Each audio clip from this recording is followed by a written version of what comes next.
संतोष देशमुख हत्या प्रकरणातील मुख्य सूत्रधार असलेला वाल्मिक कराड आणि त्याचबरोबर त्याचा सहकारी सुदर्शन घुले ज्या जिल्हा कारागृहामध्ये आहेत त्या जिल्हा कारागृहामध्ये आज सकाळी एक शाब्दिक चकमक झाली आणि या चकमकीमध्ये दोन गटारांमध्ये वाद झाल्याचे देखील समोर आले। दोन गँगमध्ये हा वाद झालेला आहे। सरपंच बापू आंधळे हत्या प्रकरणातील आरोपी महादेव गित्ते आणि त्याचबरोबर दुसरा असलेला आरोपी अक्षय आटोले या जिल्हा कारागृहामध्ये आहेत। जे जिल्हा कारागृह आहे बीडचे जिल्हा कारागृह आहे। जिल्हा कारागृहामध्ये दोनही गँगमधले जे आरोपी आहेत मकोका अंतर्गत कारवाईमधले हे आरोपी आहेत।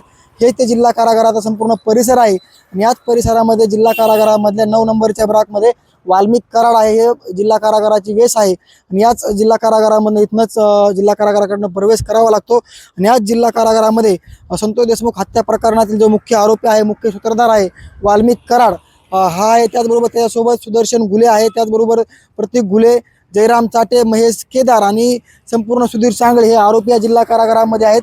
हीच ती जिल्हा कारागृहाची जी भिंत आहे आपण बघू शकता हीच ती भिंत आहे आणि याच जिल्हा कारागृहामध्ये सकाळच्या सुमारास ज्यावेळेस नाश्त्याला हे आरोपी बाहेर आणले किंवा नाश्ता देण्यासाठी जी काही प्रक्रिया असते राबवत होते आणि त्याच दरम्यान वाद घडला आणि त्याच्यानंतर वादाचं रूपांतर जे आहे ते हाणामारीमध्ये झाल्याची माहिती सूत्रांकडनं समोर आलेले आहे।